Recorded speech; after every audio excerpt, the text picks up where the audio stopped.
శ్రీ గురుభ్యో నమ. భగవద్గీత 7వ అధ్యాయం, సప్తమ అధ్యాయం, జ్ఞాన విజ్ఞాన యోగం, చక్కటి అధ్యాయం. ఈ అధ్యాయం నందు మనం ఈవేళ 6వ శ్లోకాన్ని పరిశీలన చేసుకుందాం. ఏతద్యోనీని భూతాని సర్వాణీత్యుపదాదయ అహం కృష్ణస్య జగతః ప్రభవః ప్రళయస్తథా. భగవానుడు చెబుతూ ఉన్నాడు, అర్జున, జడ చేతనములగు సమస్త భూతములను ఈ రెండు విధములగు పర అపర ప్రకృతుల వలననే కలుగునవి అని తెలుసుకునము. ఈ రెండు ప్రకృతుల ద్వారానే నేనే ఈ సమస్త ప్రపంచము యొక్క ఉత్పత్తికి వినాశనమునకు కారణభూతుడనై ఉన్నాను. కావున ఈ యొక్క రహస్యాన్ని తెలుసుకోవాలి అంటే గురుముఖత జన్మరాహిత్యాన్ని, జనన మరణముల భ్రాంతిని తొలగించుకోవాలి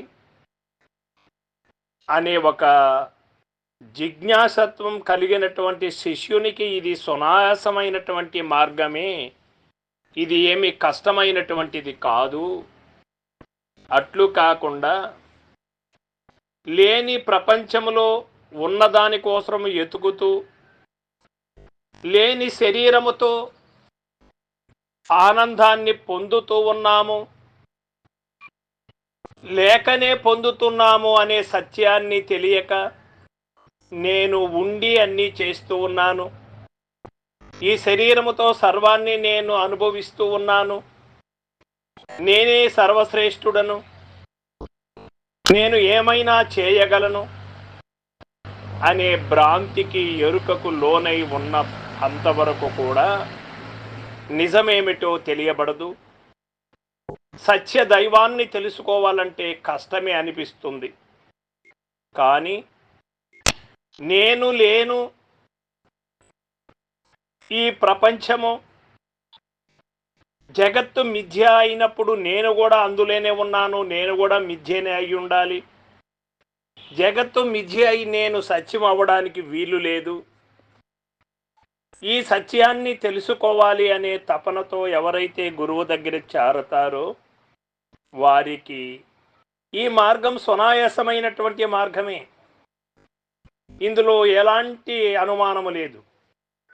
అట్లు కాకుండా లేని దానిలో ఉన్నది అని భ్రాంతిలో ఉండి, ఉన్నది ఉన్నట్టుగా తెలుసుకోలేక, లేనిదే ఉన్నదిగా భ్రమ చెందుతూ ఉన్నంత వరకు నిజమేమిటో తెలియబడదు.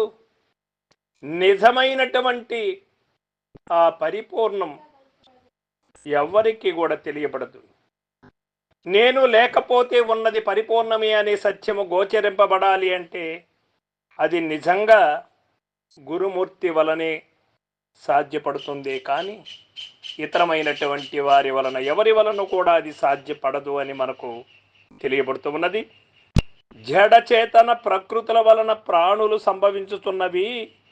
ఆ రెండింటికి విలక్షణుడైన పరమాత్మ ఆ ప్రకృతుల ద్వారా జగత్తు యొక్క సృష్టి స్థితి లయములను గావించుతున్నారు. కావున సమస్త జగత్తునకు కారణభూతుడు వాస్తవముగా ఆ సర్వాధిష్టాన పరమాత్మయే.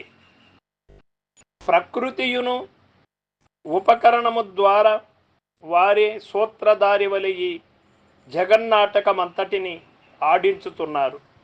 అధిష్టానమగు పరమాత్మ యందు ఆరోపింపబడిన జగత్తు యొక్క సృష్టి స్థితి లయములకు అధిష్టానమే హేతుభూతముగును ఉన్నది కదా. కానీ వాస్తవముగా అద్వైత దృష్టి యందు పరమాత్మ నిర్వికారుడై ఏమియు చేయకయు చేయించకయు సాక్షిగా నున్న వారే ఎగుదురు. ఇక్కడ అద్వైతము కూడా క్లారిటీగానే తెలియచేసినది. ఇందులో తెలుసుకునే విధానములో దోషము ఉన్నదే కానీ తెలియచేసినటువంటి సత్యములో దోషము లేదు. ఇక్కడ ఏం చెప్తున్నాడు భగవానుడు?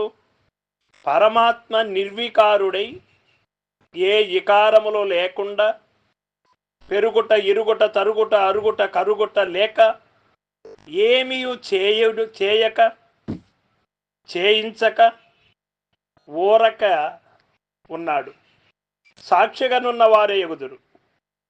వారు సాక్షి అనే పదము కూడా సరిపోదేమో.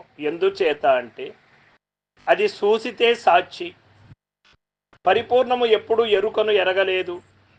ఎరుకతో పరిపూర్ణముకు పని లేదు. పరిపూర్ణము స్వతహ సిద్ధముగా ఉన్నది కనుక అది ఏ సాక్షి కాదు, ఏ యొక్క మార్గానికి అది పునాది కాదు. కనుక ఈ సత్యము తెలియబడాలి అంటే, ఈ కీలు ముడి వీడాలి అంటే నిజమైనటువంటి అచల గురు ఋషులకు తప్ప, అచల గురు మహనీయులకు తప్ప వేరొక్కరికి సాధ్యము కాదు. శ్రీకృష్ణ పరమాత్మ సాందీప మహర్షి చెంత చేరి అచల బోధన ఎరిగాడు సంపూర్ణంగా. కానీ ఈ యొక్క ద్వైత అద్వైత విశిష్ట అద్వైత అచలోయం సనాతనం అనే అన్ని కోణములలో కూడా ఎందుకు భగవద్గీతను అందించారు అంటే, అన్ని మార్గములో ఉన్న వాళ్ళకి అనువైనటువంటి మార్గాన్ని చూపెట్టాలి అంటే వారికి ఉన్నటువంటి పరిజ్ఞానాన్ని అనుసరించి వారిలోకి వెళ్ళి సత్యాన్ని తెలియజేయడం కోసమని మనకు బాగా తెలియబడుతూ ఉన్నది. సమస్త ప్రాణి కోట్లు ఏర్పడినవి ఎట్లా? పర అపర ప్రకృతుల వలన ఏర్పడినవి. ఈ పర అపర ప్రకృతులు రెండు కూడా మాయనే. పంచభూతములతో మనోబుద్ధ అహంకారములతో కూడినటువంటి అపర, పంచభూతములతో సృష్టి భౌతికమైనటువంటి సృష్టి ఏర్పడినటువంటి పర. ఈ పర అపరలు రెండు కూడా లేనిదే అని ఇక్కడ మనకు నిరూపణ అవుతూ ఉన్నది. ఇక ఉన్నది గుణరహితమైనటువంటిది, రూపరహితమైనటువంటిది, ఏ ఇకారములు లేనటువంటి పరిపూర్ణమే ఉన్నది. కానీ తక్కినవి అన్నీ కూడా లేనిదే అని మనకి ఇక్కడ తెలియబడుతూ ఉన్నది. ఈ సమస్త జగత్తు యొక్క సృష్టి స్థితి లయములకు కారణభూతుడు ఎవడు అన్నప్పుడు పరమాత్మయే. ఆ రెండు ప్రకృతుల ద్వారా ఈ జగత్తు యొక్క సృష్టి ఆదులను గావించుతున్నాడు.